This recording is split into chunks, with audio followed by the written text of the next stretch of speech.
ብዙ ነገር ዘእነግረክሙ ወባይቱ ይትክሉ ጻዊሮቶ ይይዜ።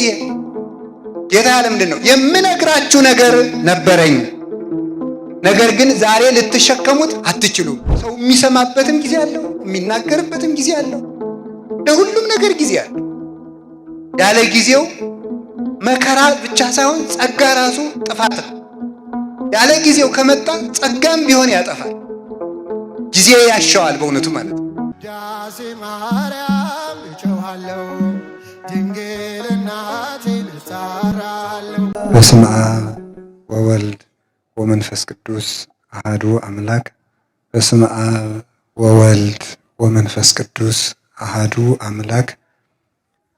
በባህሪው ሞት በመንግስቱ ሽረት የሌለበት ቅድመ ዓለም የነበረ ይህንን ዓለም በካህሊነቱ የፈጠረ ዓለምን ፈጥሮ በቸርነቱ የሚመግብ ስጋችንን ለብሶ ከውድቀታችን ያዳነን መድኃኒታችን ኢየሱስ ክርስቶስ በሀብት ስቦ በረድኤት አቅርቦ በቅዱስ ቦታው እንድንሰበሰብ ስለፈቀደልን በልባችን አስበን በአንደበታችን ተናግረን ስለማንፈጽመው ቸርነቱ ስሙ የተመሰገነ ይሁን። እግዚአብሔርን የወለደችልን የድህነታችን ምክንያት የቤተ ክርስቲያናችን ንጽሕት ምልክት ወላዲት አምላክ ቅድስት ድንግል ማርያም፣ ቅዱስ መስቀሉ፣ ቅዱሳን መላእክት፣ ቅዱሳን ነቢያትና ሐዋርያት፣ ቅዱሳን ሰማዕታትና ደናግል፣ ቅዱሳን መነኮሳት፣ ጻድቃን የሁሉም በረከታቸው ይደርብን። የተከበራችሁ ሊቃውንተ ቤተ ክርስቲያን፣ መምህራን፣ አባቶች፣ ካህናት፣ ዲያቆናት፣ የእግዚአብሔር ቤተሰቦች ሁላችሁ አንድ አምላክ በሚሆን በአብ በወልድ በመንፈስ ቅዱስ ስም እንደምን ሰነበታችሁ? እንደምን ዋላችሁ? እንደምን አመሻችሁ? እግዚአብሔር አምላካችን እስከዚች ሰዓት ስላደረሰን ስሙ የተመሰገነ ይሁን። እንቁ ሰናይ እንተ ብዙኅ ሴጣ፣ ዋጋዋ ውድ የሆነች እንቁ በሚል ርዕስ እንማራለን። ዋጋዋ በሉ ውድ የሆነች እንቁ። እንደገና በሉ ዋጋዋ ብዙ የሆነች እንቁ። ሶስተኛ በሉ ዋጋዋ ብዙ የሆነች እንቁ በሉ። በአማርኛ እንቁ ብለናል፣ በግዕዝ እንቁ ይባላል ማለት ነው። ቀድሞ ያወቁት እውቀት ችግር ስለሆነ ተሳስቶ እንዳይመስላችሁ ብዬ ነው። ስለዚህ ይህንን ቃል የምናገኘው የማቴዎስ ወንጌል ምዕራፍ 13 ቁጥር 44 ላይ የምናገኘው ኃይለ ቃል ነው። ሙሉ ቃሉ እንዲህ ይላል። ካዕበ ትመስል መንግሥተ ሰማያት ብእሴ ሰያጤ ዘረከበ ባሕሬ ሰናየ። መንግሥተ ሰማያት በአማርኛው ቃል በቃል ሲፈታ መንግሥተ ሰማያት እንቁ የሚነግድን የሚፈልግን ነጋዴ ትመስላለች። መንግሥተ ሰማያት እንቁ የሚፈልግን ነጋዴ ትመስላለች። ወረኪቦ ውእቱ ብእሲ ባሕሬ ሰናየ። ይህ ሰው ዋጋዋ እንተ ብዙኅ ሴጣ፣ ዋጋዋ ብዙ የሆነች እንቁ ባገኘ ጊዜ ሆረ ወሴጠ ኩሎ ዘቦ ወተሳየጣ፣ ያለውን ገንዘቡን ሁሉ ሽጦ ያችን እንቁ ገዛት፣ ዋጋዋ ብዙ ነውና ይላል። ስለ ቃሉ የእግዚአብሔር ስሙ የተመሰገነ ይሁን። ጌታችን መድኃኒታችን ኢየሱስ ክርስቶስ በምሳሌ ያስተማረው ትምህርት ነው። ምሳሌ የሚነገርበት ምክንያት አንደኛ ከማያውቅ ሰው ለማያውቅ ሰው ነገር ለማቅለል ምሳሌ ይመሰላል። ነገር ለማቅለል ለማስረዳት ለመግለጥ ምሳሌ ይመሰላል። አእምሮው ረቂቅ ለሆነው ልቡናው ከህሊናው ለተስማማለት ሰው ደግሞ ያለ ምሳሌም ይነግሩታል ይረዳልም። ሁለተኛ ደግሞ ምሳሌ ተመስሎ የሚነገረው ከክፉ ሰዎች ምስጢር ለመሰወርና ሀብተ መንፈስ ቅዱስ እንዲሁ በስንፍና የምትገኝ ስላልሆነች ጥረው ግረው ለፍተው እንዲያገኟት በምሳሌ ይመሰላል ማለት ነው። አእምሮ ላለው እስመ ኩሉ እስመ ለዘቦ ይሁብዎ፣ አእምሮ ላለው ሰው ምሳሌ ይመስሉለታል። ወይወስክዎ፣ ላለው ሰው ይሰጠዋል ይጨምሩለታል ይላል። ላለው ይሰጠዋል ይጨመርለታል ማለት ላለው ይሰጠዋል ማለት አእምሮው ለቀና ሰው ምሳሌ መስለው ይነግሩታል። ወይወስክዎ፣ ምስጢሩን ተርጉመው ይጨምሩለታል። ወለዘስ አልቦ፣ አእምሮውን ላጣ ሰው ግን እመዲ ቦ የሐይድዎ፣ አእምሮ ለሌለው ሰው ግን ያኑ ምሳሌውን ይመስሉበታል እንጂ አይመስሉለትም። ያኑ አእምሮውን ነስተው በግዕዘ እንስሳ ያቆሙታል። ምሳሌውን ከመረዳት ወደ አለመረዳት ያወጡታል። ምስጢር ይሰውሩበታል። ስለዚህ ምሳሌ በመጽሐፍ ተመስሎ የተጻፈበት ምክንያት አንደኛ ምስጢር ለመግለጥ ነው። ሁለተኛ ምስጢር ለመሰወር ነው። ምስጢር ለመግለጥ አእምሯቸው ለቀና ለበቁ ለቅዱሳን፣ ምስጢር ለመሰወን ጽነት ላለባቸው ለመናፍቃን፣ ለስጋውያን፣ ለአጋንንት ምስጢር ይሰወርባቸዋል። በምሳሌ ይነግሩባቸዋል። እነሱ ሰሙን ይዘው ይኖራሉ፣ ቅዱሳን ደግሞ ወርቁን ያገኛሉ። ስለዚህ ጌታችን መድኃኒታችን ኢየሱስ ክርስቶስ በምሳሌ ያስተምር የነበረው ስለዚህ ነው። መጽሐፍ ቅዱስን ስንማርና ስንመለከት ማስተዋል ያለብንም ለዚህ ነው። ለበቁት ተመስሎላቸዋል፣ ለክፉዎች ደግሞ ተመስሎባቸዋልና ከተመሰለባቸው ወገን እንዳንሆን የተመሰለላቸው የተረዱትን ያስረዱን ዘንድ ከተመሰለላቸው ሲያስተምሩ ከእግራቸው ሲጸልዩ ከረዴታቸው በመጠጋት ምስጢሩን እንረዳለን ማለት። ያንን ምስጢር ከአበው ያገኘነውን እንማራለን ማለት። ካልሆነ ግን ሳይማሩም ወይም ሳይበቁ የበቁትንም ሳይፈልጉ የእግዚአብሔርን ምስጢር እንዲሁ እረዳዋለሁ ቢሉ ፈጽሞ አይገናኝም። ሰው ከእግዚአብሔር እቅፍ ከመውጣቱ በስተቀር ማለት። አንድ ሰው መጽሐፍ ቅዱስን ብድግ አድርጎ ዝም ብሎ ተሸክሞት ሲመለከተው ቢል ምስጢር አይረዳው። ስለዚህ አበው ያስተማሩትን እንማራለን እና ጌታችን ያስተምር የነበረ ለሕዝቡ ምሳሌ ለመግለጥ ከፈሪሳውያን ደግሞ ምስጢር ለመሰወር ነው። ለደቀ መዛሙርቱ ቤት ውስጥ ይተረጉምላቸዋል። ሕዝቡ ደግሞ ለሰም የሚሆናቸውን ተምረው ይሄዳሉ። በረድኤት ይጠቀሙበታል በየዋህነት እና በምሳሌ መስሎ ካስተማረው መካከል መንግስተ ሰማያት ውስጥ ሰው በምን መልኩ እንደሚገባ መንግስተ ሰማያት ምን እንደሆነ ይህንን ሲያስረዳ የተናገረበት አንቀጽ ነው።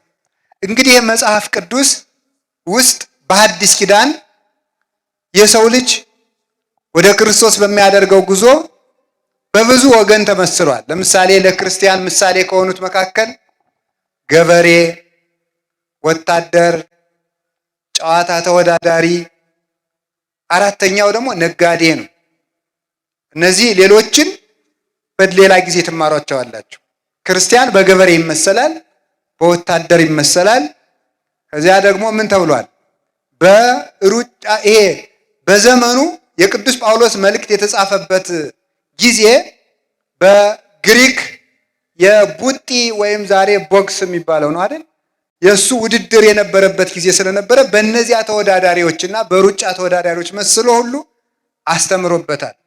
እኔ ቡጢ ሰልጥኑ ግን አላልኩም።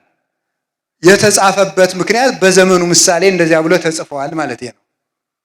ልክ ደግሞ እንደዚሁ ሁሉ በነጋዴ ነው። አሁን ዛሬ ሁላችሁም ራሳችሁን ነጋዴ አድርጋችሁ ሳሉ። ሁላችሁም እኔ ነጋዴ በሆን በቃ አሁን እንግዲህ እኔ የመንግስተ ሰማያት ነጋዴ ነኝ። ምክንያቱም ጌታ ምን ብሏል? መንግስተ ሰማያት መልካም ዕንቁን የሚፈልግ ነጋዴ ትመስላለች ብሏል። አሁን እዚህ ውስጥ የተቀመጥነው ሁላችንም ለንግድ ነው። ነጋዴ የሚያወጣው አለ፣ የሚያጣው አለ፣ የሚያገኘው አለ፣ የሚያተርፈው አለ፣ የሚያከስረው አለ፣ የሚያማክረውም አለ። እነዚህን ለይቶ ማወቅ አለበት። ምን አወጣለሁ፣ ምን አጣለሁ፣ ምን አገኛለሁ፣ ምን እከስራለሁ ማለት የነጋዴ አንዱ እኮ ተመልከቱ። ነጋዴ የሚያሰኘው አንዱ ምንድን ነው? ምን ይመስላችኋል? የመጀመሪያው ምን ያበላል የሚል ማወቅ አለበት። አሁን የሚሸጥ ምንድን ነው? ድንች በሚሸጥበት ጊዜ ጓያ የሚሸጥ ከሆነ ይከስራል ማለት ነው። ሰውዬ የሚሸጠውን አሁን ምንድን ነው የሚያበላ? ትክክለኛው ንግድ ምንድን ነው ብሎ ንግድ ማወቅ አለበት። የት ነው የምነግደው ብሎ ደግሞ ማወቅ አለበት አንድ ሰው ማለት። አሁን አንድ ሰው ገዳም መጥቶ ከረሚላ ቢል ይከስራል። የሚሸጥበትን ማወቅ አለባችሁ ማለት ነው። የት እንደሚሸጥ ካልታወቀ ይከስራል። ንግድ ጊዜ አለው። ንግድ ምንነት አለው። የትነት አለው። መቼት ነው የሚባለው። በዚህ በስነ ጽሑፍ ቋንቋ መቼት ይባላል። መቼና የት ማለት ነው። መቼት የሌለው ክርስቲያን እንዴ! የስነ ጽሑፍ ባለሙያዎች መቼት እያሉ እናንተ መቼት አልባ ትኖራላችሁ። መቼና የትን ለይተን ማወቅ አለብን። መቼ ነው የሚያዋጣኝ፣ የት ነው የሚያዋጣኝ ብሎ መናገር አለበት። እንኳን ንግድ እኮ ንግግር ያለ ጊዜውና ያለ ቦታው ከተነገረ ያጠፋል። ያለ ቦታ መልካም ንግግር ቢሆን እንኳን ብዙ ነገር ዘእነግረክሙ ወባይቱ ይትክሉ ጻዊሮቶ ይይዜ። ጌታ ያለ ምንድን ነው? የምነግራችሁ ነገር ነበረኝ፣ ነገር ግን ዛሬ ልትሸከሙት አትችሉም ይላል። ጊዜ አለው። ሰው የሚሰማበትም ጊዜ አለው፣ የሚናገርበትም ጊዜ አለው። ለሁሉም ነገር ጊዜ አለው። ያለ ጊዜው መከራ ብቻ ሳይሆን ጸጋ ራሱ ጥፋት ነው። ያለ ጊዜው ከመጣ ጸጋም ቢሆን ያጠፋል። ጊዜ ያሻዋል በእውነቱ ማለት ነው። ጊዜውን ጠብቆ ታግሶ መቆየት ይገባል። ተአገሶ ለእግዚአብሔር ወቀፍ ፍኖቶ ወውእቱ ይሬሰየከ ከመ ትረሳ ለምድር።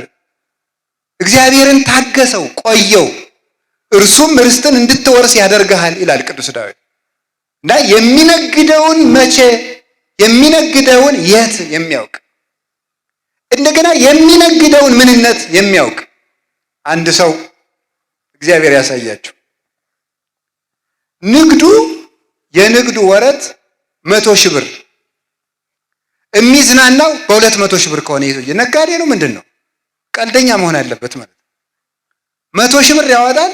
100,000 ብር አይነቱ ነው። ወይም 100,000 ብር ያተርፋል፣ 200,000 ብር ያወጣል።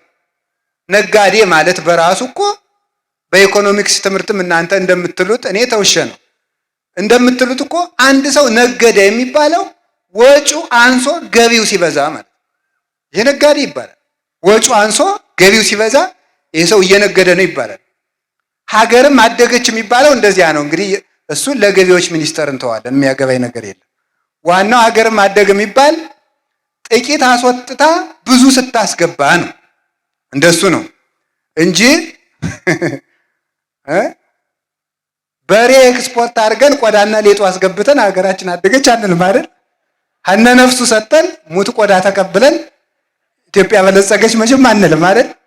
ስለዚህ ምን ያሻዋል ማለት ነው? ወጪውና ገቢ ተለይቶ መታወቅ አለበት ማለት ነው። ዝም ብሎ እኮ ሰው እኮ እና ንግድና ወጪና ገቢ መታወቅ አለበት። እና የምናወጣው ጥቂት የምናገኘው ብዙ። ኑሮ ማለት ይሄ ነው። በአጠቃላይ በምድር ያለ ነው የህይወታችን መንገድ ኑሮ ነው። አጠቃላይ የሰው ልጅ ኑሮ በራሱ ንግድ ነው። ፖለቲከኞች ይላሉ አይደል? በጣም ምንድን ነው የሚባለው? ማን ኢዝ ባይ ኔቸር ፖለቲካል አኒማል ይባላል አይደል? ሰው በተፈጥሮ ፖለቲካዊ። እኔ አላልኩም፣ እናንተ ነው ያላችሁት። ሰው በተፈጥሮ ፖለቲካዊ ነው እኔ ያልኩኝ። እንስሳ ያላችሁ እናንተ ናችሁ። ራሳችሁን እንስሳ አትበሉ። ስለዚህ ሰው በተፈጥሮ ፖለቲከኛ ነው ይላሉ። እንግዲህ ፖለቲከኞች ነው እንደዚያ የሚሉት። እኔ እንደዚህ ምንድነው? ምክንያቱም ፖለቲካ ማለት እንዴት እንጠበቅ ማለት ስለሆነ ሰው ራሱ ፖለቲከኛ ነው ይላል። ለምሳሌ ጓሯችን አይጥ እንዳይበላው ምን እናድርገ? ይህም ፖለቲካ ነው። ይህ ፖለቲካ ነው። ባክቴሪያዎች እንዳይገሉን ውሃ አፍልተን እንጠጣ፣ ይህም ፖለቲካ ነው። ፖለቲካ እንዴት ተጠንቅቀን እንኑር ስለሆነ ይህም ቢሆን ፖለቲካ ነው ነው የሚሉት እንግዲህ ለባለሙያ እንግዲህ እሱንም ለፖለቲከኛ ትቻለሁ። ግን እኔ ከሱ ይቅድቅ ሰው በተፈጥሮ ነጋዴ ነው። እስኪ በሉ ሁላችሁም ሰው በተፈጥሮ ምንድን ነው በሉ እንጂ። ለምሳሌ ስንወለድ የስንት ወር ሰው ነበር ንገሩኝ? የ9 ወር ከ5 ቀን ከ10ም የሚያደርጋል አንዳንዱ ልጅ ከ5 ቀን። አሁን ለምሳሌ ስንት ዓመት ነው ማለኛ? አቤት 27 ከ9 ወር ስንት ዓመት አተረፈ? ንግድ እድሜ ራሱ እኮ ንግድ እኮ ነው ማለት ነው። እድሜ ራሱ ንግድ ነው ይሁላችሁ ማለት ነው። እያተረፍን ነው የምንኖረው ማለት ነው። አሁን መጀመሪያ ከእናታችን እቅፍ እያለ ምን ነበር የምናደርገው? ጡት ነበር የምንጠባው። አሁን ምን እናደርጋለን? እንበላለን አይደለም? ይህም ትርፍ ነው። ይህም ትርፍ ነው በእውነቱ ማለት ነው። ሰው በህይወት ዘመኑ ለቅሶ ነበር። አሁን እያደረጋችሁ ነው። ንግድ እኮ ነው ይሄ። እያለቀስክ ተወለድክ፣ ዛሬ ትስቃለህ። ይሄ ንግድ ነው። ሳቅን ያተረፍከው በመኖርህ ነው። ኑሮ ሳቅን አተረፈ ማለት ነው። ስንወለድ ምንድን ነበር? እርቃናችን። እስኪ እርቃናችን በሉ። አሁን ምን አትርፈናል? ልብስ አትርፈናል። ስንወለድ ቢማከሩብንም ቢመክሩንም አናውቅም ነበር። አሁን ለመምከርም በቅተናል። መቼም ሁላችሁም እኮ አሁን እኮ ማይኩን ብሰጣችሁ ስብከቱንም አትለቁትም አይደል? አሰሩትም እንጂ ለነገር እኮ ጎበዞች ናችሁ። ታሽሩታላችሁ እናንተም ቢሆን ማለት ነው። ስለዚህ ሁሉም ሰው አሁን ይሰብካል። ግን ቁም ነገሩ ምንድነው? ክፉና በጎ ለመለየት የበቃ ነው። እሱም ንግድ ነው። እንዴት ያለ አይምሮ! ሰው ተጠንቅቆልን እንኖር ነበር። ተጠንቅቀን ለመኖር የሚያስችል አይምሮ ሰጠ። ሰው ሩጦልን እናመልጥ ነበረ። ሩጠን የምናመልጥበትን እግር አተረፈ። ድሮ አውሬ ቢመጣ እናታችን አዝላ ሩጣልን ነበር የምናመልጠው። አሁን እኛው ሩጠን የምናመልጥበት አግኝተናል።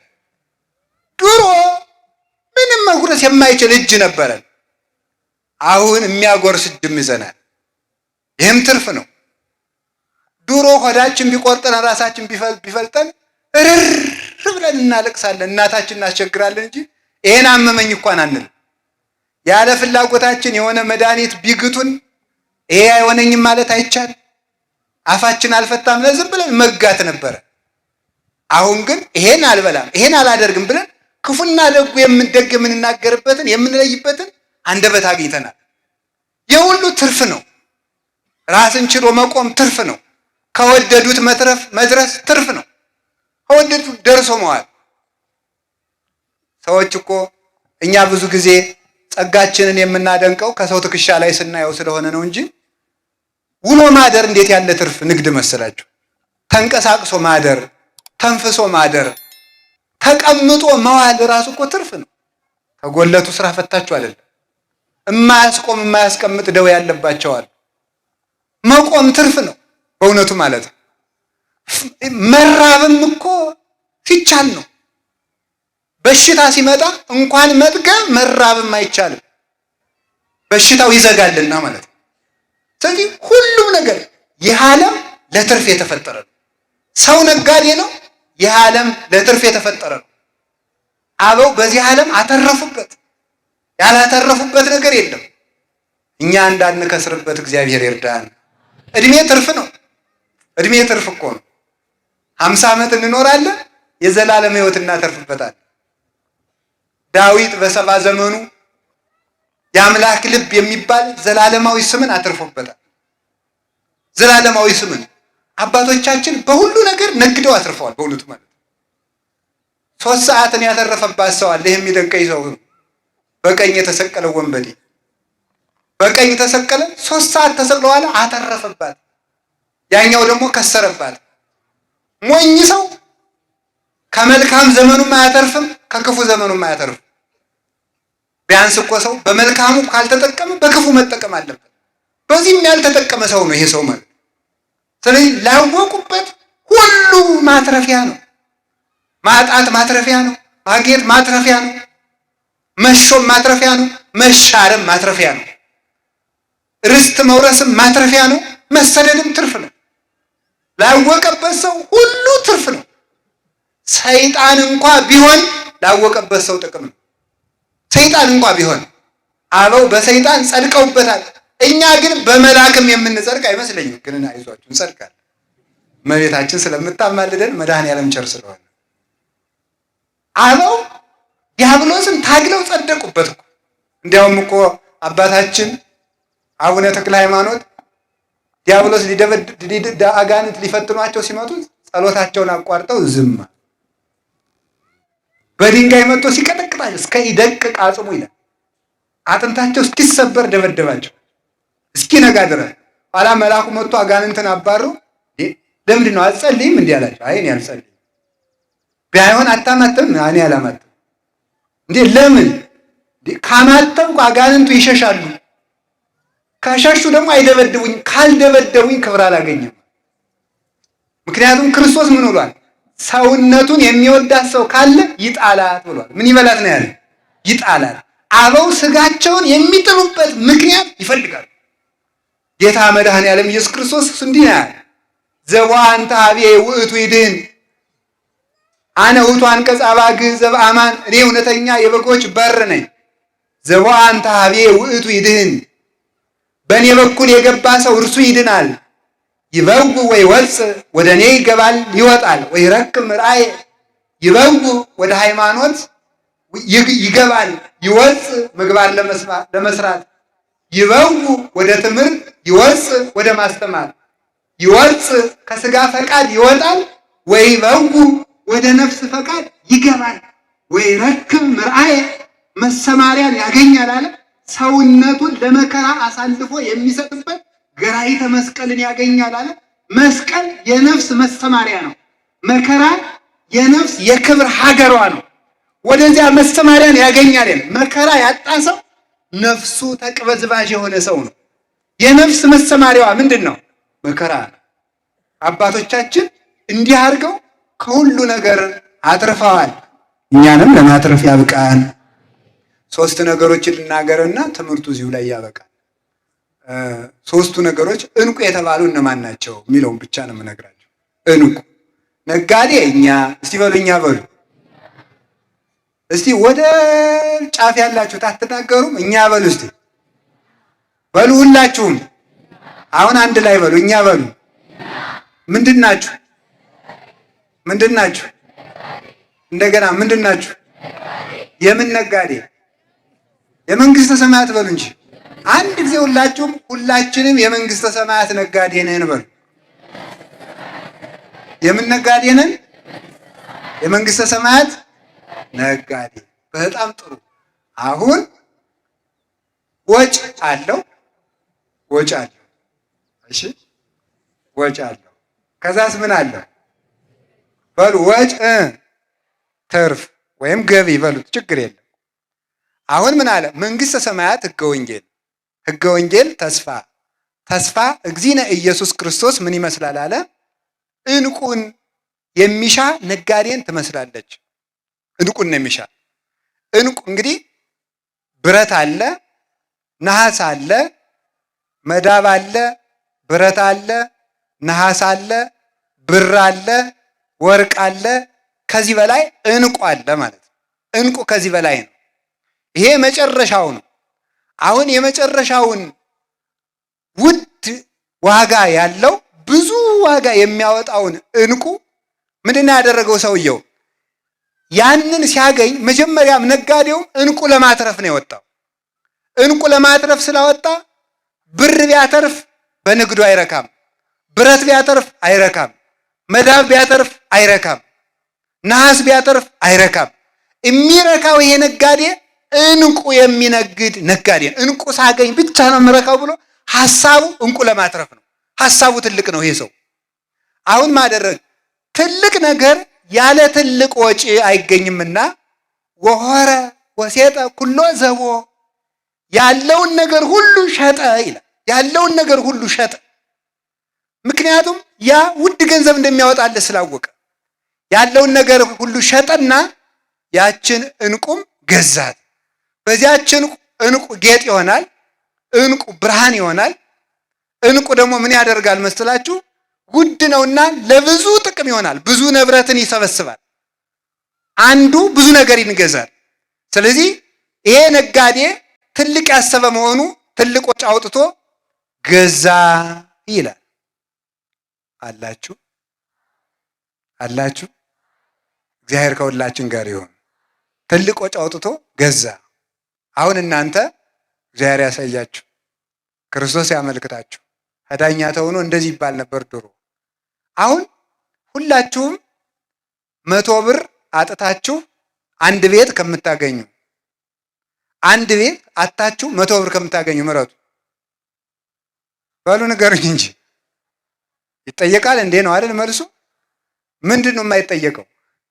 ቤት ይጠየቃል ወይ ነው? እሺ ወርቅ ሰጣችሁ ዕንቁ ከምትቀበሉ፣ ዕንቁ ሰጣችሁ ወርቅ ከምትቀበሉ ምረጡ በሉ። መዳብ ከስራችሁ ዕንቁ ከምታገኙ፣ ዕንቁ ከስራችሁ መዳብ ከምታገኙ በሉ።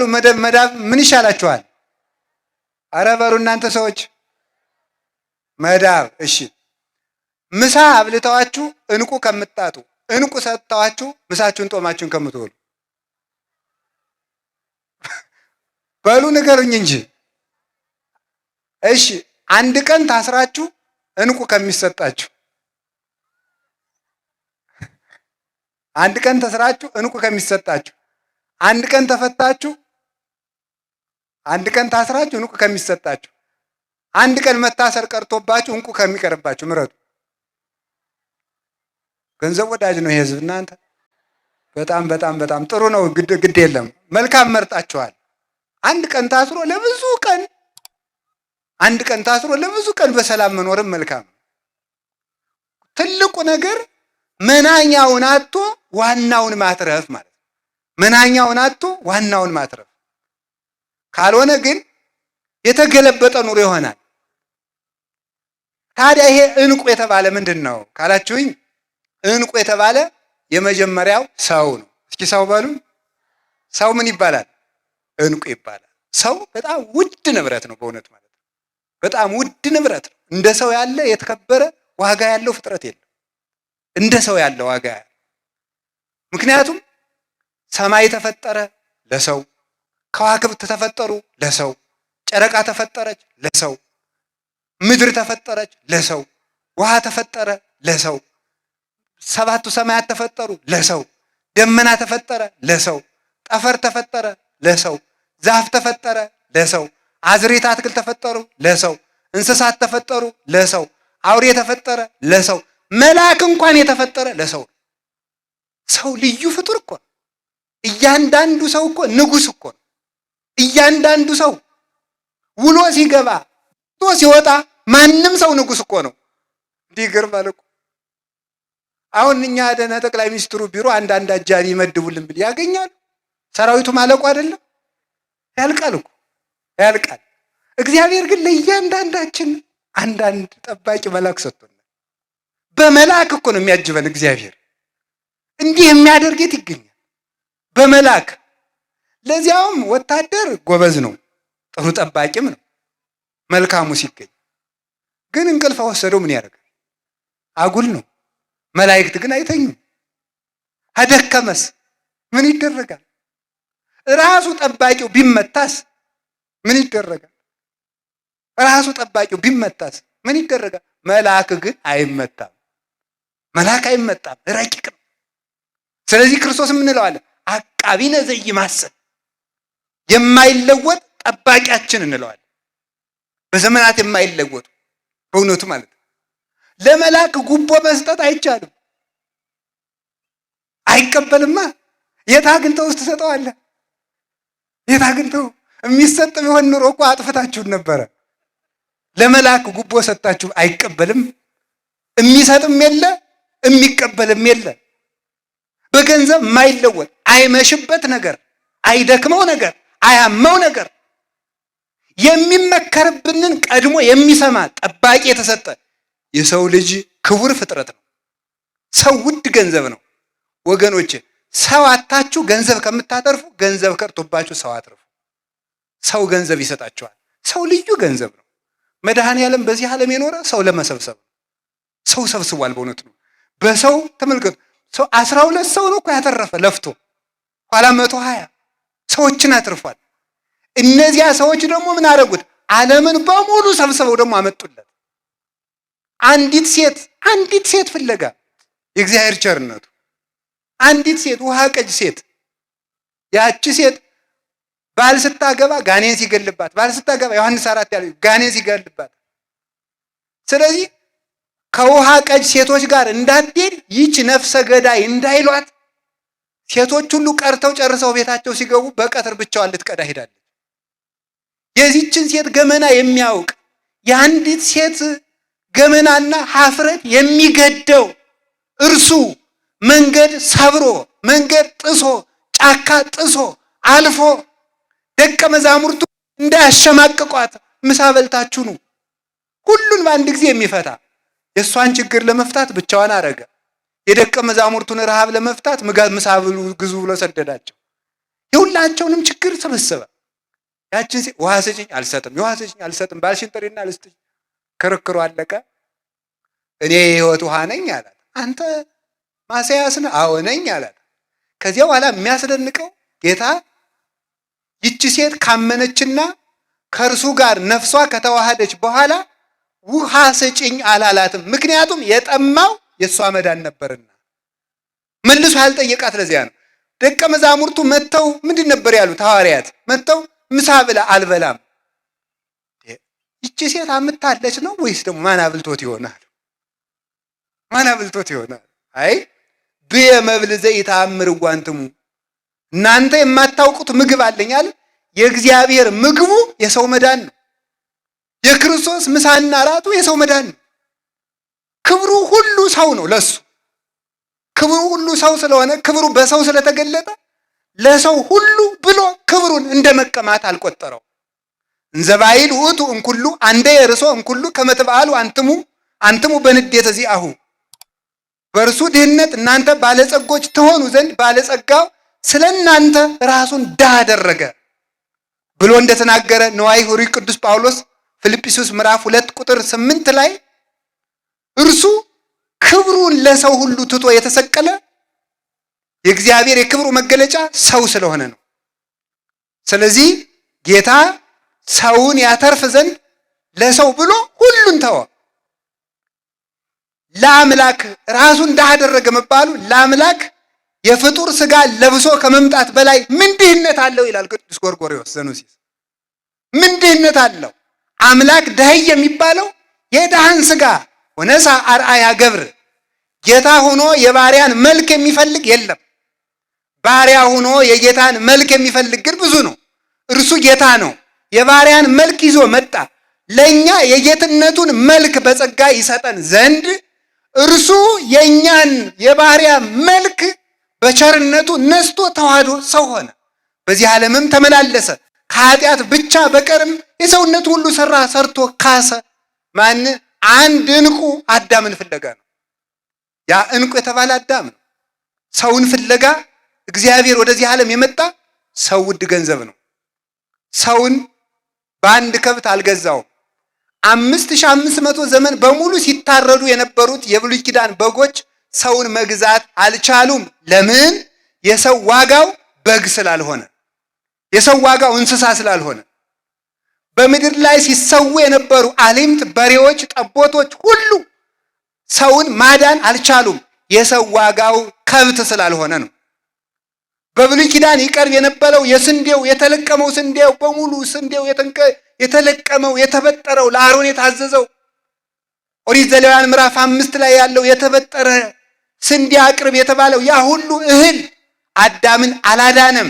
የሰው ክብሩ እህል ስላልሆነ፣ የሰው ክብሩ እህል አልሆነም። አሮን የለበሳቸው ኤፉደ ቅኔ፣ ልብሰ ተክህኖ፣ ግምጃው፣ ወርቁ ሁሉ አዳምን አልዋጀውም። የሰው ክብሩ ልብስ ስላልሆነ አሮን የሚያደርጋቸው ወርቆቹ ሁሉ በቤተ መቅደስ የነበሩት የወርቅ ንዋያት ሁሉ አዳምን ማዳን አልቻሉም። የሰው ክብሩ ወርቅ ስላልሆነ አሮን ከልብሰ ተክህኖ ላይ 5 በፊቱ 5 በኋላው ዕንቁ 6 በፊቱ 6 በኋላው ዕንቁ ያለበት ልብስ ለብሶ ከመኮከበ ሰማይ ስርግው አሮን ሊቀ ካህናት በማእከሌሆሙ ይላል። እንደ ንጋት ኮከብ 6 ዕንቁ በፊቱ 6 ዕንቁ በኋላው አድርጎ ይህ ይንጎራደድ የነበረ አሮን መስዋዕት ያቀርብ የነበረ መስዋዕት አሮን ሰውን አላዳንም። የዕንቁ ሻሿቴ አዳምን ከነልጆቹ አላዳንም። የሰው ክብሩ ዕንቁ አይደለም። የሰው ክብሩ ወርቅ አይደለም። የሰው ክብሩ ልብስ አይደለም። ምን ይሁን የሰው ሁሉ ከብትም አይደለም። በዚህ እንዳይደንቃቸው የሰው ክብሩ ሰማይና ምድር እንኳን አይደሉም። ምድር ለአዳም ካሳ የምትበቃ ቢሆን ኑሮ እግዚአብሔር ምድርን ጠቅሎ አዳምን ያድን ነበር። ምድር እንኳን ለአዳም ክብርነት አትመጥንም። ምን ይካስለት? ውሃ አይመጥንም። ፀሐይ፣ ጨረቃ፣ ከዋክብት ለአዳም ካሳነት አይመጥኑም። ስለማይመጥኑም የእናንተ ብርሃን ለአዳም ብርሃንነት አይበቃም ለማለት እርግፍ አረጋቸው። በዕለተ ዓርብ የእናንተ ብርሃን ለአዳም አይበቃውም አላቸው፣ ዘለፋቸው። ብርሃነ ጽድቅ ዘበአማን እኔ ነኝ ማለቱ ነው። ለአዳም የመልአክ ክብር እንኳን ይዋጀው ዘንድ አልበቃውም። መልአክ እንኳን እንዲያድነው የአዳም መልኩ የእግዚአብሔር መልክ ስለሆነ በመልአክ እንኳን ያድነው ዘንድ አልወደደም። አኮ በተንባል ወአኮ በመልአክ በመልአክም አይደለም በምልጃም አይደለም አምላክ ወልደ አምላክ እግዚአብሔር መጥቶ አዳምን ይዋጅ ዘንድ ወደዚህ ዓለም መጣ። ጥቀ ፍቁር ተመልከቱ። ዘአፍቀረ ሐሳረ ህላዌነ እምክብሮሙ ለመላእክት ከመላእክት ክብር ይልቅ የኛን ጉስቁልና የወደደ እርሱ እንደምን ያለው ነው ተብሎ ተነገረለት። ሰው ይሄን ያህል ነው። ኋላ መጨረሻ ላይ ምን ተሆነ ተባለ? እኛ በ30 ብር ሸጥንና ይሁዳ ከሰረ የሚባለው እሱ ነው። 30 ብር ተቀብሎ ዕንቁ አጣ። ያ ዕንቁ ኢየሱስ ክርስቶስ ነበር። 30 ብሩን ይዞ ዕንቁን አጣው። ሰርጎ ዓለም ለሊሁ የሚባለውን ጌጥ የሚሆነውን አምላክ የሚያከብረውን ጌታ የሚያበራለትን ብርሃን አጣ በ30 ብር። ይሁዳን ያከሰረው ገንዘብ መውደዱና ዝሙቱ ነው። ከጌታ ጋር ሲማር ይውላል። ማታ ኢየሩሳሌም ከተማ አንዲት ሰው ጋር ያድር ነበር።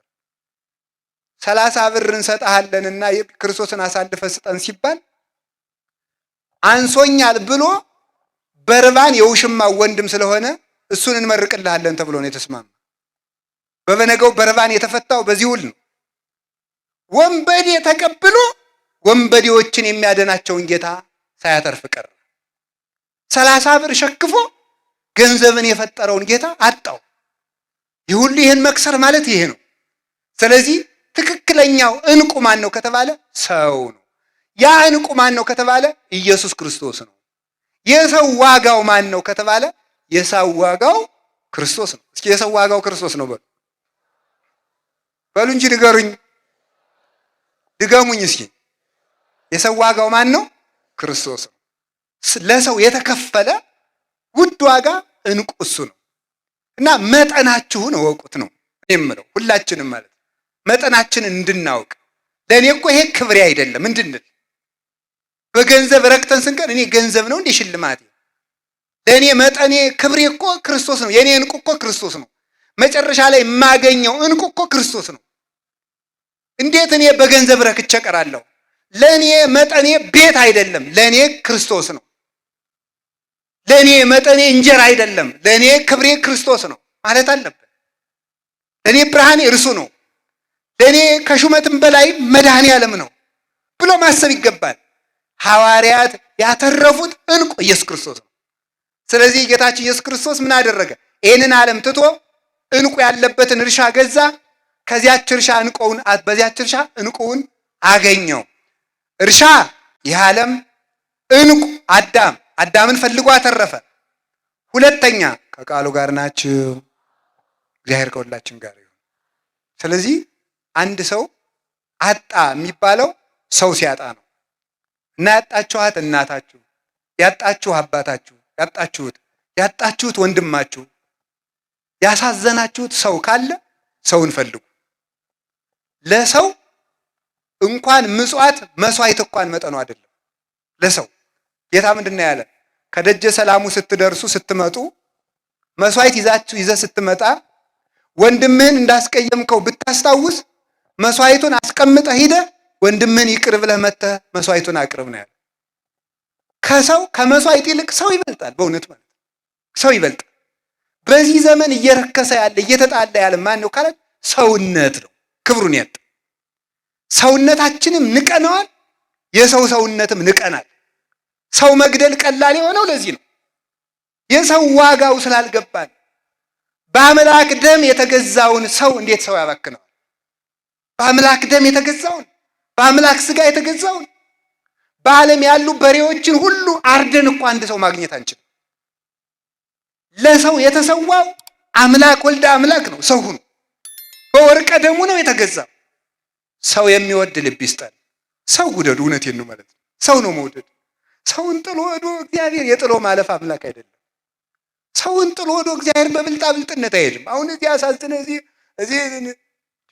እግዚአብሔር ድራማ ይሰራበታል። እግዚአብሔር ይቀለድበታል። እግዚአብሔር ይዘበትበታል።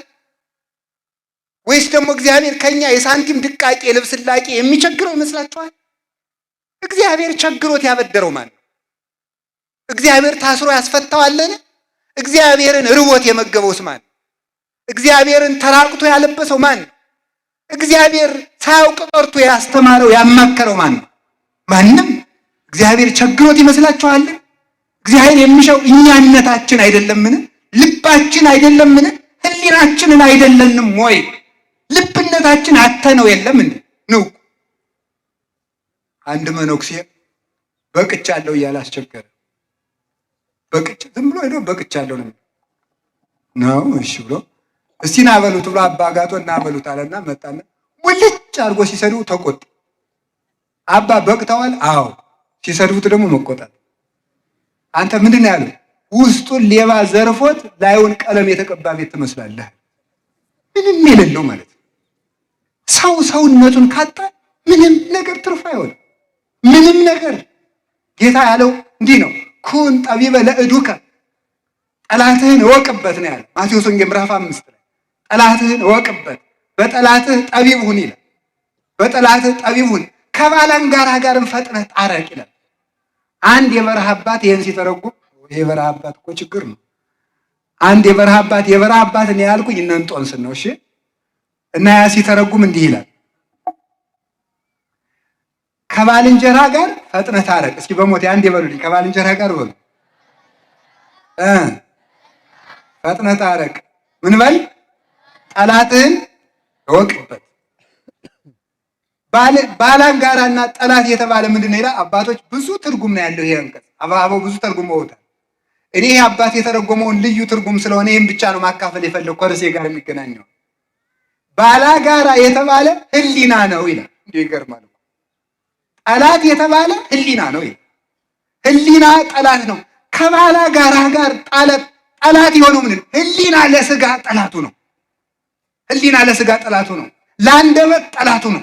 ለሰውነት ጠላቱ ነው። አታርቅ ይለዋል፣ አትናገር ይለዋል፣ ክፉ አይውጣህ ይለዋል፣ አትዝፈን ይለዋል፣ ነገር አትስራ ይለዋል፣ አትራገም ይለዋል፣ አታንሾካሹቅ ይለዋል፣ አድማ አትፍጠር ይለዋል፣ ሐሰት አትናገር ይለዋል።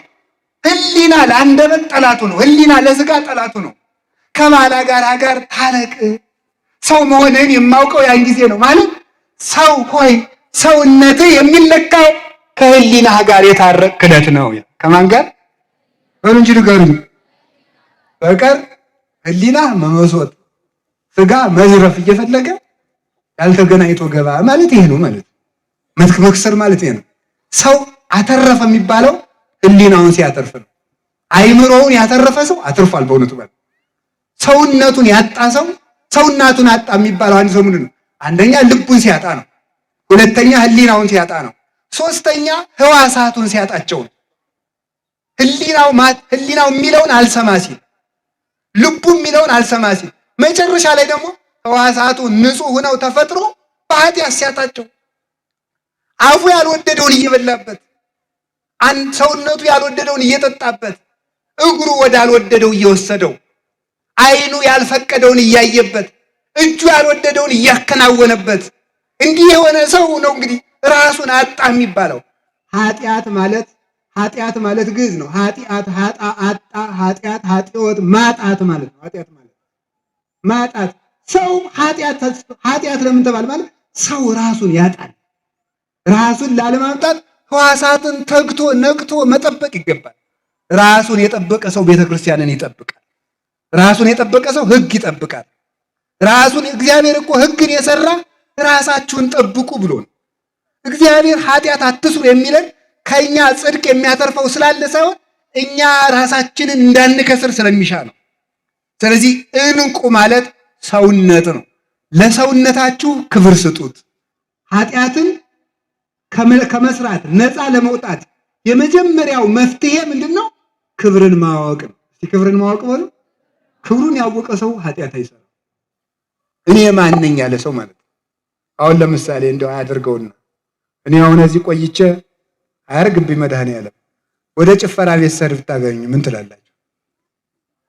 ኧረ አባ አትሉም እንዴ ትላላችሁ ማለት ነው። አሁን አያችሁ ምንድነው? ማንነት ነው እንዲህ ያደረገው። እንዴ መነኩሴ አይዘፍንም የሚል ብትወዱትም ባቱ የሆነ የተጻፈ ሕግ አለ ማለት ብታውቁትም መነኩሴ አይዘፍንም። አያችሁ ማንነት ከኃጢአት ይጠብቃል ማለት ከኃጢአት ይጠብቃል።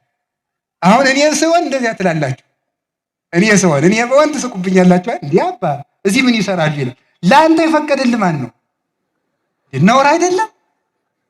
እናንተ ክብራችሁን አታውቁም? እኔም በሆነ እዚያ አሁን ለምሳሌ ሂጅ ዘፈን ቤት ወይም ምናምን በሩ ጠባብ ቢሆን የኔ ወረፋ ነው ብላችሁ ኧረ መነኩሴ ጭራሽ ክብርህን ጠብቅ አንተ ሰው እያትሉኝም ክብርህን ጠብቅ። እኔም ክብራችሁን ጠብቁ ነው። ክብራችንን እንጠብቅ። ሰውነታችንን አናባክን። የአጋንንት መጫወቻ አናድርገው። የራሳችንም አይደለንም፣ የዓለምም አይደለንም፣ የአጋንንትም አይደለንም። እኛ የመድኃኔዓለም ነን። እኛ የክርስቶስ ነን። ዋጅቶናል። የራሳችሁ ባሪያ ሆናችሁ አትሙቱ የሚለው ቅዱስ ጳውሎስ። በዋጋ ተገዝታችኋልና የራሳችሁ አትሁኑ፣ የፍላጎታችሁ ባሪያ አትሁኑ፣ ፍላጎታችሁን ለክርስቶስ ብላችሁ ተዉት ነው የሚለው እና ተስፋ ይውላችሁ። ተስፋ ብዙ ሰው እኮ ኃጢአት የሚሰራ ኃጢአት ስለሚወድ ሳይሆን ተስፋ ስለሌለው ነው፣ ተስፋ ስለሚቆርጥ ነው። ያ መቼም እንግዲህ የሲኦል መዝጊያዋ ነኝ መቼም ብሎ ኃጢአትን ይጨማምራል ማለት ሰው እግሩን እንደው ሰዓት ቢጀምረው ያን ያራግባል እንጂ እስከ አንገቱ ነው ይገባል እንዴ? ነውር እኮ ነው በእውነቱ።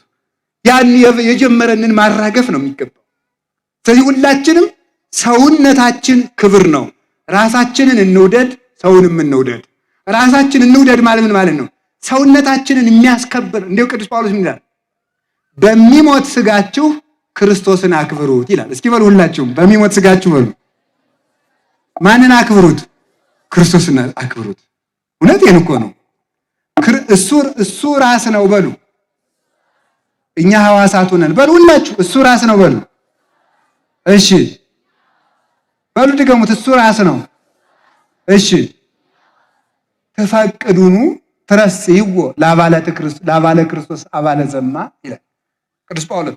እንግዲህ ሰውነታችሁ የክርስቶስ አካል ነው። የክርስቶስን አካል ወስዳችሁ የዘማዊ አካል ልታደርጉት ትወዳላችሁን?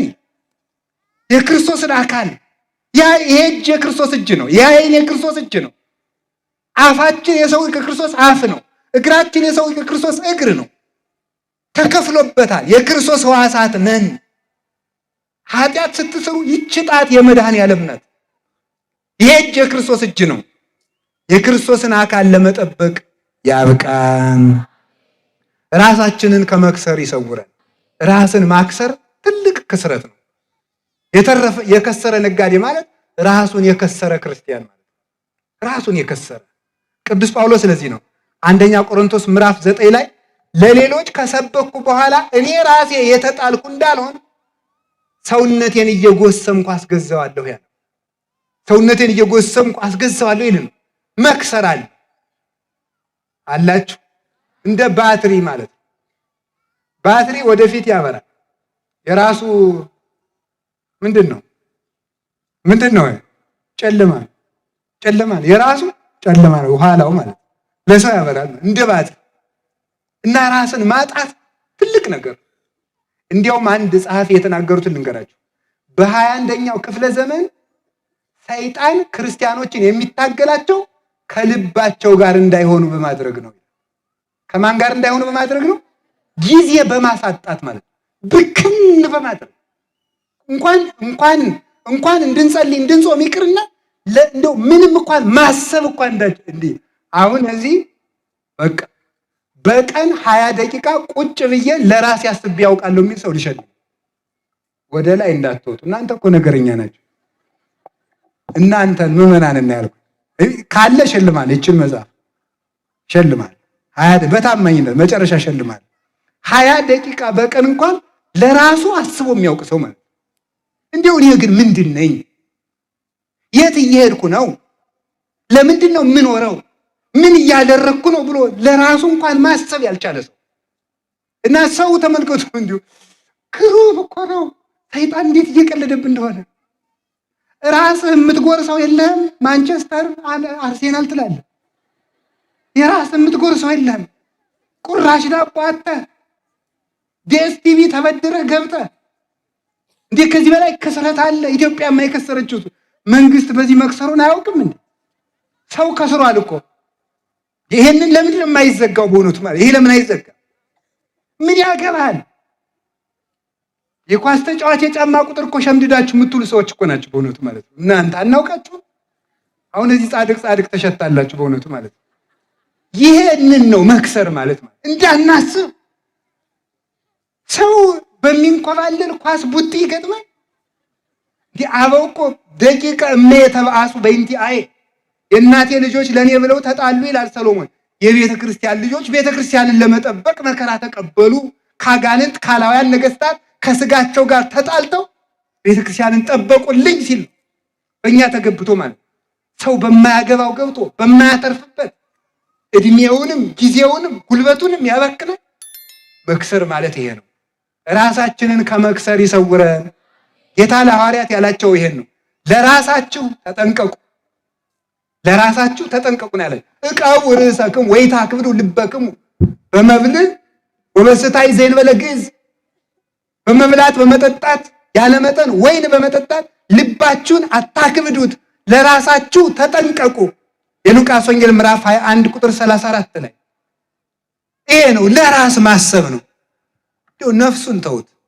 ቢያንስ እንኳን ለእንጀራችሁ በጣም ይደንቀኛል። እውነት በጣም ኢትዮጵያ የሚቆርሱት የላቸውም። እንደው ይቅርታ ይደረግልኝ፣ ፖለቲካ እንዳይሆንብኝ እግዚአብሔር ይጠብቀኝ። ከሆነም ችግር የለም። ዙሩ ፖለቲካስ ቢሆን አይነገረውም ያለማን። ስለዚህ ምንድን ነው ኢትዮጵያ ወልዳ የምታሳድገው አታ የምትለምን እናት ባላችሁበት ሀገር ለነ ማንቸስተር የአየር ሰዓት ተከፍሎ ጋዜጠኞች 2 ሰዓት በቀን ስለ ማንቸስተር እና ስለ አርሰናል ይወያያሉ። ይሄ ጅልነት ነው። ይቅር ይበሉኝ። የስፖርት ፌዴሬሽን ማለት ነው። አይቆጡም እሳቸው። ምን አለ እንደው ብናድግ፣ ምን አለ ብንኖር፣ ስለ ራሳችን ብናስብ። እንደው ነፍሱ ቀርቶ ለስጋችን እንኳን አንሆን መሆን አለብን። ስለዚህ ራሳችሁን ጠብቁት፣ ከፍ ብላችሁ አስቡ። ለሰውነታችን የሚመጥን ነገር ማሰብ አለብን። ልያና ራሔልን ታውቃላችሁ። ታሪኩን አልተርክም ሰዓት እንዳለ። ልያ ታውቋታላችሁ? አታውቋትም? ያዕቆብን ታውቃላችሁ? ያዕቆብ ሊያገባ ሲሄድ ልጅ ስጠኝ 7 ዓመት ትገዛና እሰጣለሁ። ማናት? ራሔል መልከኛይቱ ልጅን አጋባለሁ 7 ዓመት ተገዛ። 7 ዓመት ተገዝቶ ምን ሰጠው? ደብቆ ትልቅ እያለ ትንሽ ስለማይዳር መልኳ እንደዚያ ያለችውን ልያን ሰጠ። ደስ ብሎ ራሔልን አገኘው መስሎ ደስ ብሎ ሰርጉ ሲያበቃ ማለዳ ብትታይ ልያ። በጣም እኮ ገግሩ ነው ማለት ይሄው እንደዚህ ነው ማለት ነው። ፈንጥዛችሁ ደስታችሁ ዘላችሁ ማለዳ ልያ ማለት ይሄ ነው። የሚጨበጥ የለም ማለት ነው። የሚጨበጥ የለም። ያሰባችሁት አልሆነም፣ ደስታውም የለም። ሲነጋ ልያ ማለት ይሄ ነው ማለት ነው። መክሰር ማለት ይሄ ነው። እንደ ቀበሮ ማለት ቀበሮ ጣዝማ ትወዳለች። ጣዝማ ማለት ጣዝማ አገኘው ያለ ስትዘል ዙራ ስትመጣ ጉድጓዱ የት እንዳለ አይታወቅም። የቀበሮ ደስታ ዛሬ ግን ይላሉ ሊቃውንቱ፣ ቀበሮ እንኳን ከስተቷ ተምራ ከጉድጓዱ ላይ ቆማ ትደሰታለች። ዝላዩ ለዚያው ላይ ነው። ምክንያቱም ስትመጣ ጉድጓዱ ይጠፋል። ስለዚህ ምንድነው እንገራችሁ እንድትስቁ አይደለም፣ በእውነት እግዚአብሔር ባወቀ ማለት ልያን ይውላችሁ ራሔልን ማግኘት ሲገባ ለምን ልያን እናገኛለን? ራሔል መንግስተ ሰማያት ናት ይላሉ ሊቃውንቱ። እንደገና 7 ዓመት ተገዛ። እንደገና ለሀብቱ 7 ዓመት ለያዕቆብም 21 ዓመት እንደ ጥቂት ቀን ሆነለት ይላል ርዕሰ ነቢያት ሙሴ ሲጽፍ። ለያዕቆብ 21 ዓመት እንደ ጥቂት ቀን ሆነለት፣ ራሔልን ይወዳት ነበርና። ይህንን ሊቃውንት ሲያመሰጥሩት ይላሉ ለቅዱሳን በዚህ ዓለም የተቀበሉት መከራ እንደ ጥቂት ነገር ሆነላቸው፣ መንግስተ ሰማያትን ይወዳሉና። ቃል ተሰማ በራማ ራሔልን ዘትበኪ በይንተ ውሉዳ እስመ ኢኮንዋ ውሉዳ ውሉደ። በራማ ለቅሶ ተሰማ፣ ራሔልም ስለ ልጆቿ አለቀሰች፣ ልጆቿ ሙተው ልጅ አልሆኗትምና። እንደው ብዙ ትርጉም አለው ከርዕሳችን ጋር የሚገናኘውን ቃል በራማ ራማ ብሂል ልዑል መካን፣ ራማ ማለት ከፍ ያለ ቦታ፣ ልዑል እግዚአብሔር ስለ ልጆች አዘነ። ራሔልም አለቀሰች ማለት ምን ማለት ነው?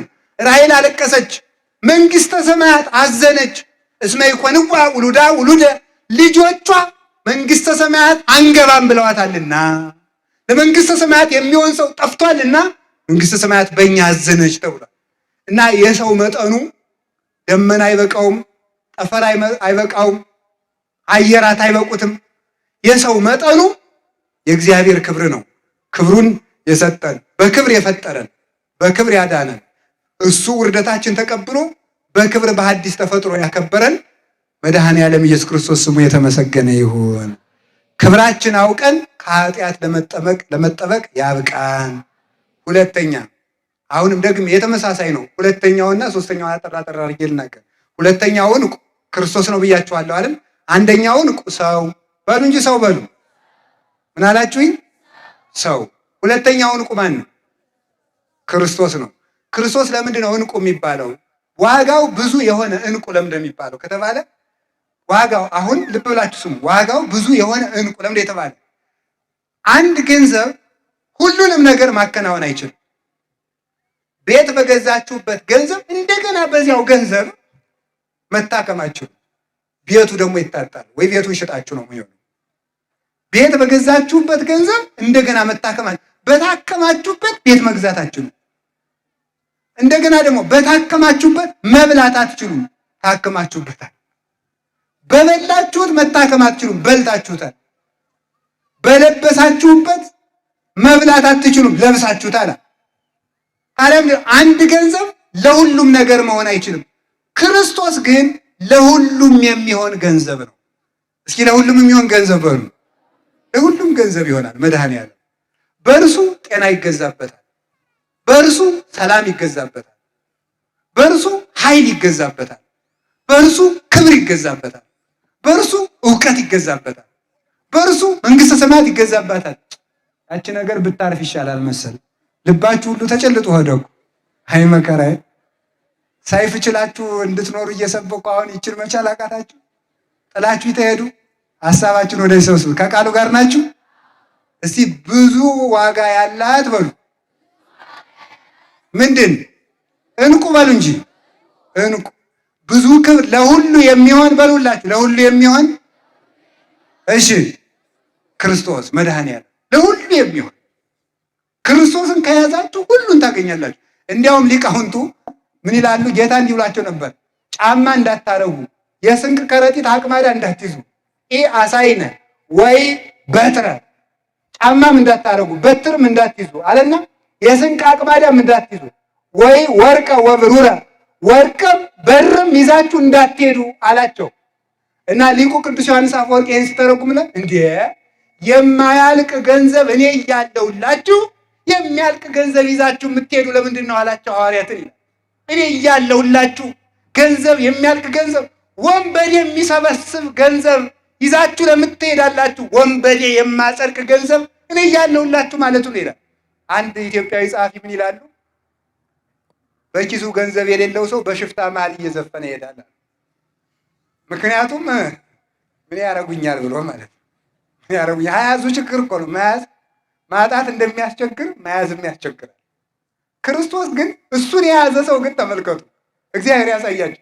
ክርስቶስን የያዘ ሰው ግን ተመልከቱ፣ ገንዘብ ይዞ ከወንበዴ ማምለጥ አይቻልም። እንዲያውም ሀብታም ነው እንቅልፍ አጥቶ የሚያድረው። የድሃ እንቅልፉ ጤና ነው ይላል ሰሎሞን። የድሃ እንቅልፉ ጤና ነው። ይኸው የሚታወቅ ዘንድ አንድ ድሃ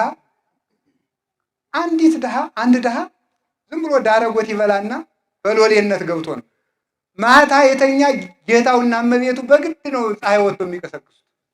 መኝታውም የዚያን ያህል ነው፣ ልብሱም እንደዚያው ነው። የቤቱ ባለቤት ግን ግጥም አድርጎ የድሮ ምንጣፍ ወላንሳ ነው። እንደዚያ ፍራሽ አንሶላ የሚባል የለም። ወላንሳ ያውም የባለጸጎች ነገስታት ወላንሳው ተነጥፎ እዚያ ተኝቶ ሽቱ ተረብርቦ ጠጁ ተጨልጦ ጮማው ተቆርጦ ወይ እንቅልፍ ባይኑ እንኳን። ይሄ ነገር ግን ይሄ ድሃ የኔ እንዳረጎት በልቶ ጦሙ በሰላም ያድራል፣ እኔ ደግሞ በሰላም አለ። ምንድን ነው ችግሩ ብሎ አሰበ። አይ ይሄማ ሳስበው ገንዘብ ነው መሰል። ይሄን ምን ላድርገው? እነ ገሌ ሊዘርፉ ቢመጡስ ገንዘቡን አልሰጥም ስል ቢገሉኝስ እያልኩ ነውና እስቲ ያ መሆኑን ለማወቅ ለሱ 300 ብር ስጠው ብሎ ሰጠው። 300 ብር ሲሰጠው 50ውን ላክስቲ 50ውን ላጎት የለም በስቷል 25 ይበቃዋል ሲል እንቅልፍ ሳያይ ነጋ። ኋላ በበነገው ምን አለ መሰላችሁ? ጌቶች ብራዎትን ይውሰዱና እረፍቴን ይመልሱልኛል አይባልም። በእውነቱ ማለት ይሄ መጽሐፍ ትርጓሜ ላይ ያለ ነው። አበው ሲተረጉሙ ያስተማሩን ማለት። ስለዚህ የምነግራችሁ ምንድነው በእውነቱ ማለት የዚህ ዓለም ነገር ከሞት አያድን፣ ከገንዘብ ከወንበዴ አያድን። ክርስቶስ ግን ወንበዴ ቢመጣ እንኳን ከወንበዴ ያድናል። አንበሳ ቢጮህ ከአንበሳ ያድናል።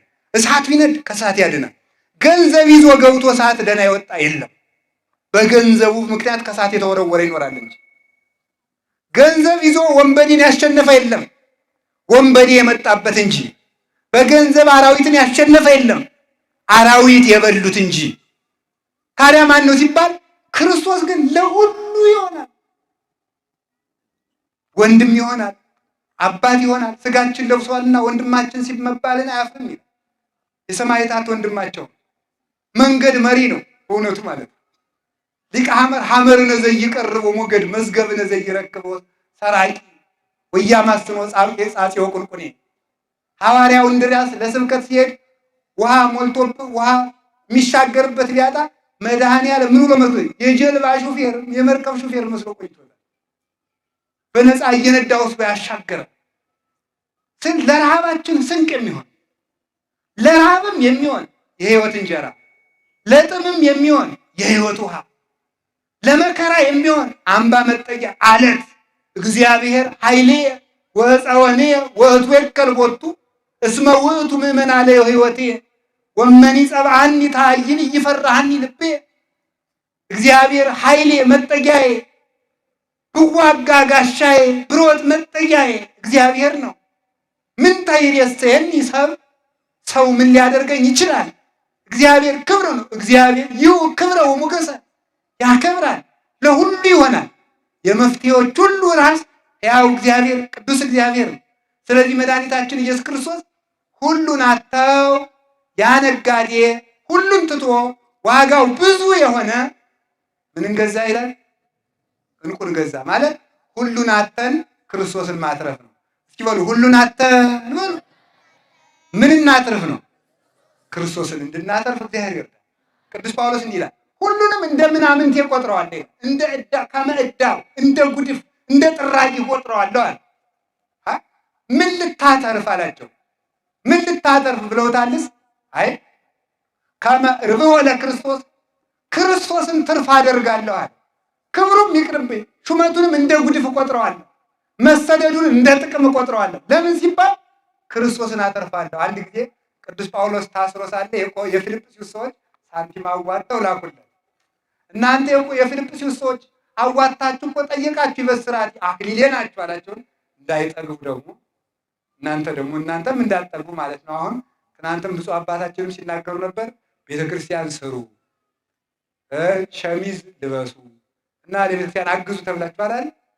እኛ እኮ ነው ቤተክርስቲያን የሰራ ቀላላችሁ ማለት ትጀምራለህ። አሁን እኮ ውለታ እየዋላችሁ እንደሚመስላችሁ እናንተ ስትመጻደቁ ማለት ነው።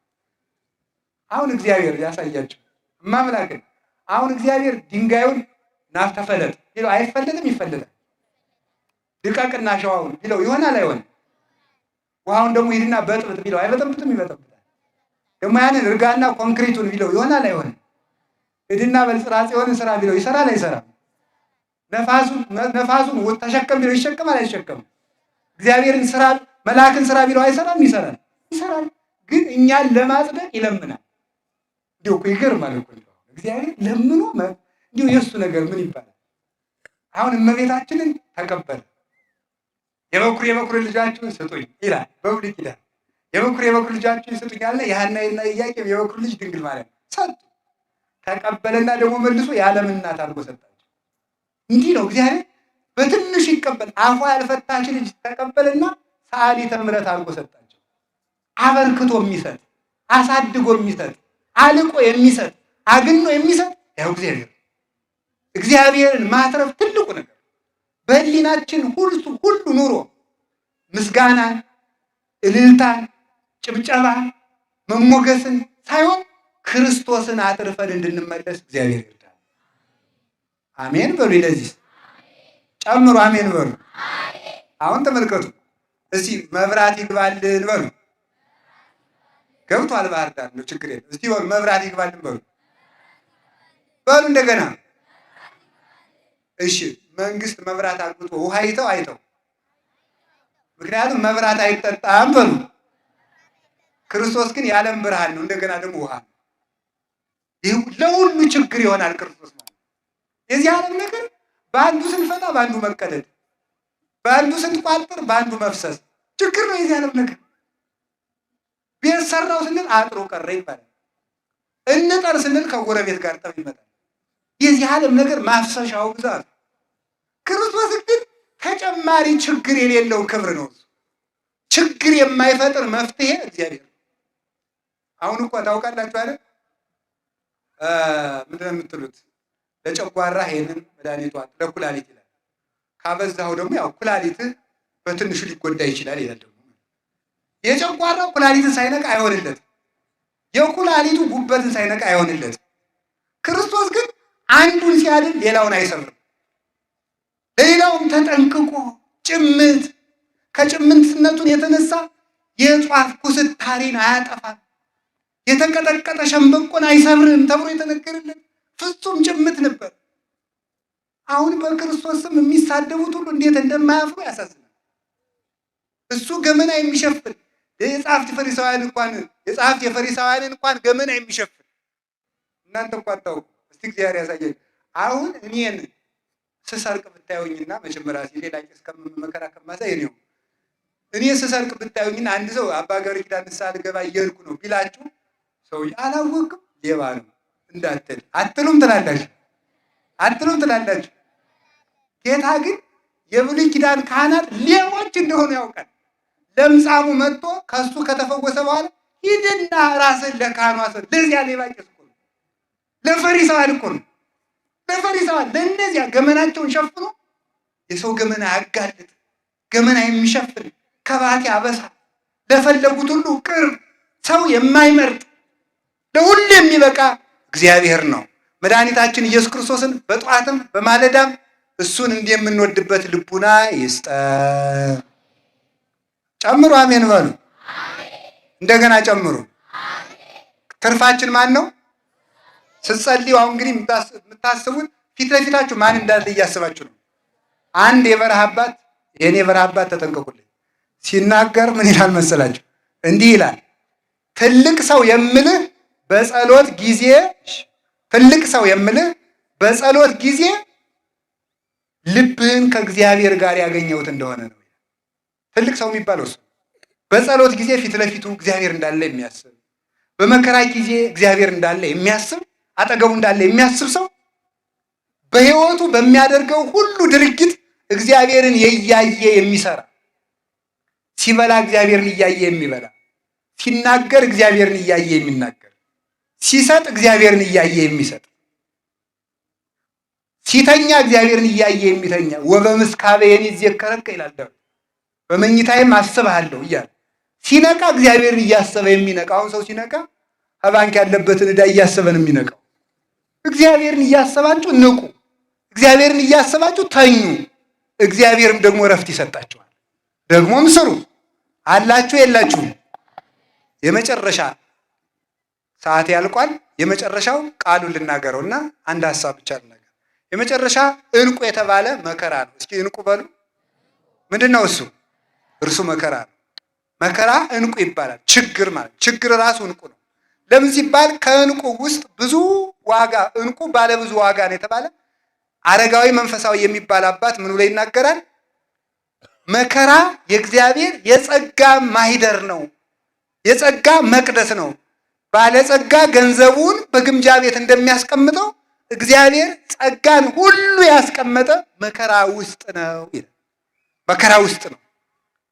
ምንድነው? ይሄን ለምሳሌ የምናይ ሲባል አንድ ሰው ከመታሰሩ ውስጥ እስራት ርስት ያገኛል። ከመታሰሩ ውስጥ ግዛት ነፃነት ያገኛል።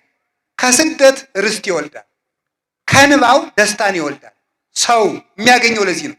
እኛ ግን ተመልከቱ፣ ደስታን በደስታ ርስትን በርስት ነፃነትን በነፃነት ማግኘት ስለምንፈልግ ነፃነት፣ ርስት፣ ደስታ የምናጠው በዚህ ነው። ርስታተን የምንሰደድ ደስታተን የምናዝን የምንፈልግበት መንገድ የተሳሳተ ስለሆነ ነው። ስለዚህ ተመልከቱ፣ ክርስቶስ ግን መገኛዎችን ሲነግረን ሁሉን ትተን መከራ መቀበል ነው። መከራ መቀበል ደግሞ ምን ያደርጋል? ውስጡ ጸጋ አለው። ለምሳሌ ባርነት ነፃነት እንዳለው አበው ሲናገሩ ዮሴፍ ለባርነት ተሸጠ። ከዚያሳ ምን አደረገ? ከባርነቱ ውስጥ ምን ተወለደበት? መከራ ተወለደበት። ምን? እስራት። ከስራቱ ጌትነት ተወለደለት ይላል። ምን? ተሾመ ማለት። እስራቱ ውስጥ እግዚአብሔር ጥበብ ገልጦ ህልም ፈቶ እንዲሾም አደረገው። አባቶቻችን ቅዱስ እንጦንሲስ ሲተረጉም ምን ይላል? አብርሃም ርስት አልነበረው። ርስት ሲያጣ ሚስቱ ሳራ ሙታ የሚቀብርበት አልነበረው። ለመቅበሪያ እንኳን ርስት የሌለው ሰው ግን እግዚአብሔርን ርስት አድርጎ ይኖር ነበርና ሳራን ቀበረ። ለሳራ መቅበሪያ 400 ምዝምዝ ወርቅ ገዝቶ ቀበረ። ኋላ በዚያች መቃብር አብርሃም እዶ ሲቀበር፣ ሳራ ተቀበረች። አብርሃም ሲቀበር፣ ያዕቆብ ሲቀበር፣ ይስሐቅ ሲቀበር፣ ልጆቹ ሁሉ መጥተው እዚያ ሲቀበሩ በመቃብር ምክንያት ሀገር ወረሱ። ስለዚህ ምን ይላሉ አባቶቻችን? ምን ይላሉ? መንግስተ ሰማያት በመቃብር ማለት በሐዘን። አብርሃም የክርስቲያኖችና የመነኮሳት ምሳሌ ነው። አብርሃም ሚስቱ ስትሞት እያለቀሰ ነበር። አልቅሶ ለልጆቹ ርስት እንደገዛ የሚያለቅሱና የሚያዝኑ ሰዎች ኃጢአታቸውን አስበው የሚያለቅሱ፣ ለቤተ ክርስቲያን ሰጥተው የሚቸገሩ፣ ለድሃ በድረው ጦም የሚያዝኑ ሰዎች እነሱ ጥጋብን ይወልዳሉ። ረሃብ ጥጋብን ይወልዳል። ስደት ርስትን ይወልዳል።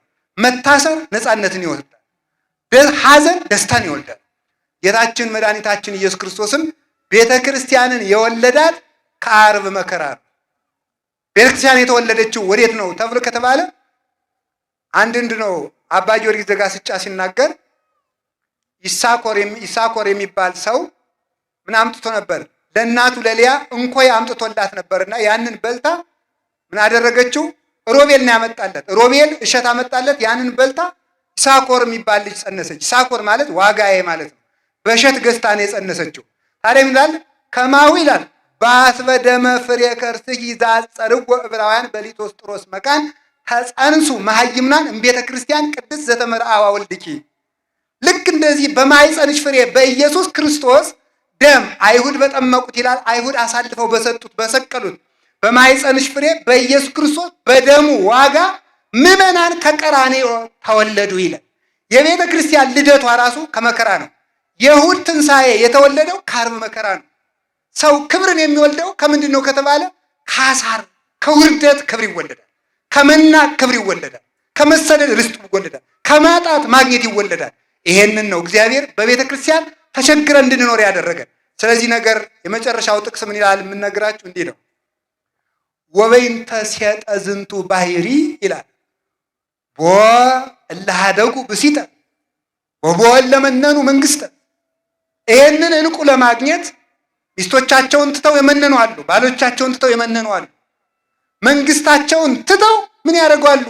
የመነናሉ። ዘውዳቸውን ትተው ኢየሱስ ክርስቶስ ዘትትነገር እምጵርስፎራ ነገስታት በእንቲአከ ይገድፉ ጌራ ወጠቆሙ ይፈትው ሐራ። ሰራዊትም ጌቶቻችን የተውትን እያሉ ትጥቃቸውን ፈተው መንነውለታል።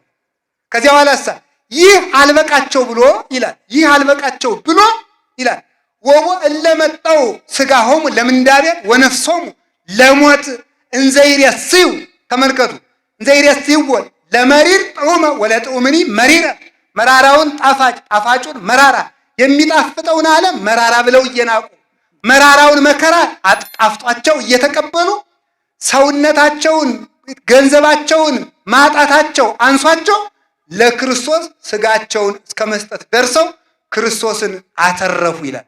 ቢያንስ እንኳን እኛ የሥጋ ፈቃዳችንንና ገንዘባችንን በመጠኑ ለቤተ ክርስቲያን ትተን ክርስቶስን እንድናተርፍ አምላከ ቅዱሳን ይርዳን። ያስተማረን እግዚአብሔር ስሙ የተመሰገነ ይሁን። ወስብሐት ለእግዚአብሔር ወለወላዲቱ ድንግል ወለመስቀሉ ክቡር።